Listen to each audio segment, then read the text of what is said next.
Assalamualaikum warahmatullahi wabarakatuh. Selamat pagi anak bapak seluruhnya. Semoga dalam keadaan sehat semua. Amin ya rabbal alamin. Baik, kembali lagi kita memulai materi pembelajaran agama Islam. Hari ini kita mulai dengan bab 12 ya, halaman 212 tentang makanan halal dan haram. Untuk itu mari kita sama-sama mengucap lafaz basmalah sebelum memulai pelajaran. Bismillahirrahmanirrahim. Baik anak bapak seluruhnya, silakan dibuka bukunya halaman 212 ya, bab 12 ya. Mengkonsumsi makanan dan minuman yang halal dan menjauhi yang haram. Di mana peta konsepnya bahwasannya kita harus mengetahui ada makanan yang halal dan ada pula yang haram, serta makanan dan minuman yang haram. Baik, renungkanlah ya. Coba kita berenung bahwasannya Allah ini menciptakan seluruh alam untuk manusia.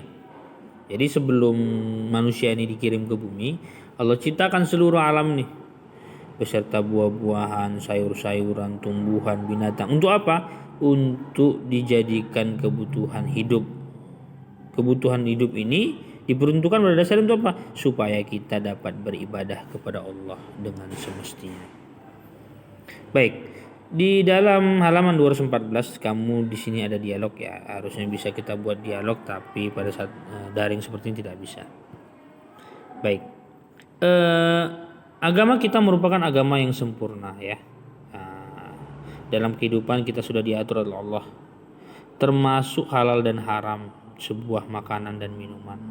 Allah menghalalkan semua makanan dan minuman yang mengandung maslahat atau kebaikan dan manfaat bagi manusia. Sebaliknya Allah mengharamkan semua makanan dan minuman yang menimbulkan mudarat atau keburukan bagi manusia. Hal ini bertujuan untuk menjaga kesucian dan kebaikan hati, akal, ruh dan jasad manusia. Semua jenis makanan yang berasal dari tumbuhan, buah-buahan maupun binatang hukumnya pada dasarnya adalah halal, kecuali jika ada dalil Al-Quran dan hadis yang mengharamkannya. Secara lebih rinci, pelajarilah uraian sebagai berikut. Makanan halal adalah makanan yang boleh dimakan menurut ketentuan syariat Islam. Bagi seorang muslim, makanan yang dimakan harus memenuhi dua syarat. Yang pertama adalah halal. Apa itu? Yang diperbolehkan berdasarkan ketentuan syariat Islam. Yang kedua tayyib. Artinya apa? Baik. Jadi makanan itu selain halal juga baik, mengandung nutrisi bergizi dan menyehatkan. Allah berfirman dalam Quran surah Al-Maidah ayat 88. A'udzubillahi minasyaitonirrajim. Bismillahirrahmanirrahim. Wa kullu mimma razaqakumullahu halalan thayyiban wattaqullaha alladzi antum bih. Yang artinya, dan makanlah dari apa yang telah diberikan Allah kepadamu sebagai rezeki yang halal lagi baik, dan bertakwalah kepada Allah yang kamu beriman kepadanya. Nah, sekarang menjadi lebih jelas kan?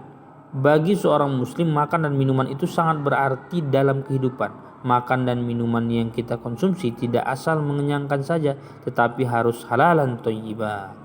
Adapun halalnya makanan dan minuman meliputi 3 kriteria. Yang pertama, halal dari segi wujudnya, zatnya makanan itu sendiri, yaitu tidak termasuk makanan yang haram. Yang kedua, halal dari segi cara mendapatkannya, dengan cara yang baik, dengan cara yang benar, bukan dengan hasil mencuri dan sebagainya. Dan terakhir adalah halal dalam hal proses dengan cara yang baik, tidak dengan cara yang buruk. Baik. Ada orang yang menyatakan bahwa untuk bisa mendapatkan makanan halal dan halal itu sulit, namun juga ada orang yang mampu menjaga agar makanan yang masuk dalam tubuhnya dijaga dengan halal ya. Jadi kadang-kadang orang beranggapan nih, makanan halal itu gampang. Iya, memang benar. Ada yang bilang tidak, sulit mendapatkan makanan yang halal itu. Nah, itu buat orang yang malas pada dasarnya ya. Baik. Makanan yang haram ya. Sekarang makanan yang haram. Semua makanan yang langsung dinyatakan haram dalam Al-Quran itu ada surah Al-Maidah ayat 3. Artinya diharamkan bagi kamu memakan bangkai. Nah, ingat nak, bangkai. Lalu apa? Darah. Nah, ya, darah itu haram ya. Nah, selanjutnya apa? Daging babi. Daging hewan yang disembelih bukan atas nama Allah. Maksudnya apa? Kamu sembelih tapi dengan menggunakan demi nama batu dan sebagainya, kan gitu. Nggak boleh. Harus dengan nama Allah. Yang tercekik. Nah, hewan yang tercekik matinya, yang dipukul. Jadi kamu kadang ada hewan lari kamu pukul, pak mati, kamu makan, itu nggak boleh, itu haram. Yang jatuh, contoh ada burung tiba-tiba jatuh mati, atau yang ditanduk dan yang diterkam binatang buas, ya, kecuali yang sempat kamu sembelih, contoh kan gitu. Ditanduk nih, rusa saling gadun, saling tanduk menanduk. Jadi satu udah sekarat kamu sembelih, sempat kamu sembelih, halal. Atau kambing kan gitu, ditabrak oleh kereta atau mobil, belum mati, ya, pecah kakinya, tapi bakalan mati, kamu sembelih, halal. Tapi kalau ditabrak kepalanya yang pecah, jangan disembelih, udah jelas mati kan. Tapi itulah kadang-kadang orang ada aja alasannya, kalau ditabrak oleh kendaraan atau terjatuh atau sebagaimana dan belum mati, silahkan disembelih, insya Allah makanan tersebut halal. Pak, bagaimana pula kalau babi yang udah sakaratul maut ditabrak? Kalau babi udah jelas haram, ya, itu nggak bisa, mau dia sakaratul maut atau tidak, tetap dia haram. Baik, baru selanjutnya apa? Dan yang disembelih untuk berhala.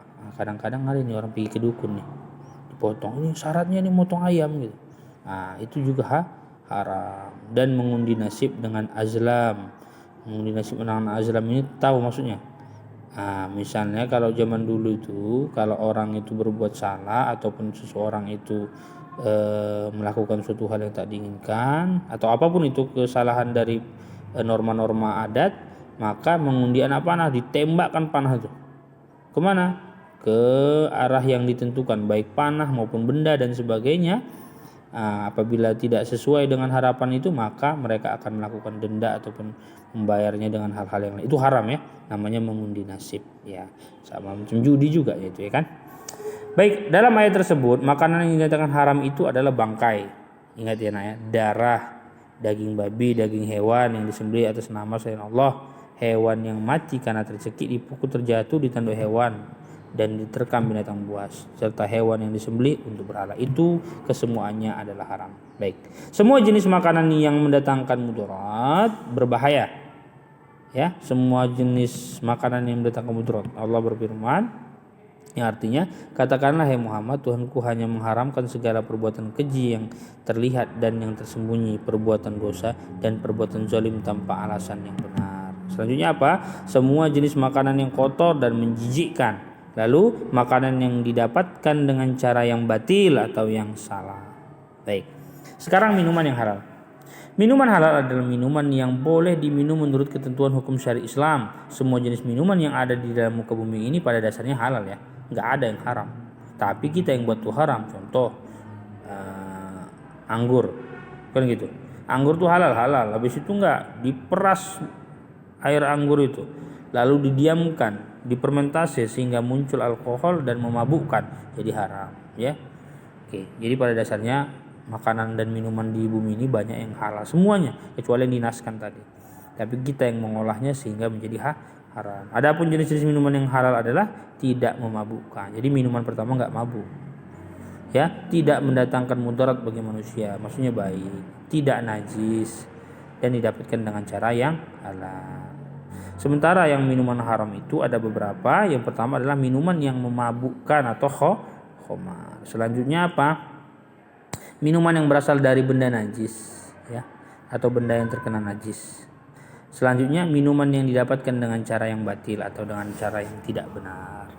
Baik, ada beberapa manfaat mengkonsumsi makanan dan minuman yang halal, ya. Yang pertama, mendapatkan ridho Allah pastinya. Yang kedua, memiliki akhlakul karimah yang baik. Yang ketiga, terjaga kesehatannya, karena setiap makanan dan minuman yang dikonsumsi bergizi dan baik, pasti kesehatan badan akan baik. Next, akibat buruk dari makanan dan minuman yang haram, ya, amal ibadahnya tidak diterima Allah. Sedihnya, kan, sholat kita, puasa tak diterima amal ibadahnya. Makanan dan minuman haram bisa merusak jiwa, terutama minuman keras, ya. Lalu makanan dan minuman yang haram dapat mengganggu kesehatan. Dan terakhir, menghalangi mengingat daripada Allah. Orang yang memakan haram aja atau minuman yang haram aja itu nggak akan ingat Allah itu. Baik, kisah teladan di halaman 222 silahkan dibaca, nak, kisah penjaga kebun buah-buahan, ya. Seluruhnya mohon dibaca supaya lebih paham. Selanjutnya tugas kamu seperti biasa rangkuman di halaman 224 dan 225 silahkan ditulis ke dalam buku tulis kamu. Nah, itu saja.